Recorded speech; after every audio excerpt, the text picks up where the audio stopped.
Yes, we're inside the Parliamentary Archives in the Victoria Tower of the Houses of Parliament. This is Charles Barry's purpose-built archive repository for the Parliamentary Archives. It was finished in 1860, and around me you can see all the Acts of Parliament going back to 1497.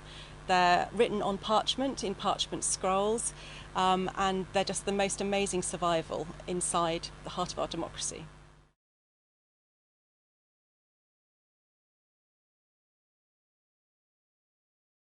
My favourite item is related to a book that I'm writing at the moment. I'm writing a book about the 1834 fire that burnt down the old Houses of Parliament.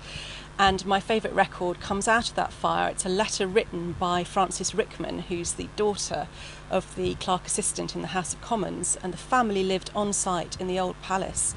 And she had watched the fire come towards their home, threatening to destroy them and their family. And at 3:30 in the morning, she wrote to her sister explaining what had been going on once the fire had subsided. That's a really amazing document. It's incredible to think that it's still here on site.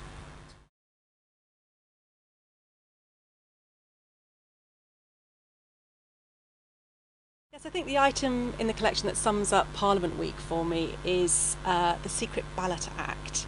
We have some of the most famous constitutional documents in the country in the Parliamentary Archives, including the death warrant of Charles I, the Bill of Rights, the 1832 Reform Act. But for me, the Secret Ballot Act of 1872, which allowed people to vote in secret for the very first time, I think really encapsulates what Parliament Week's all about. Up until then, people had to vote in public and declare who they were voting for, which is amazing to think that it carried on until 1872.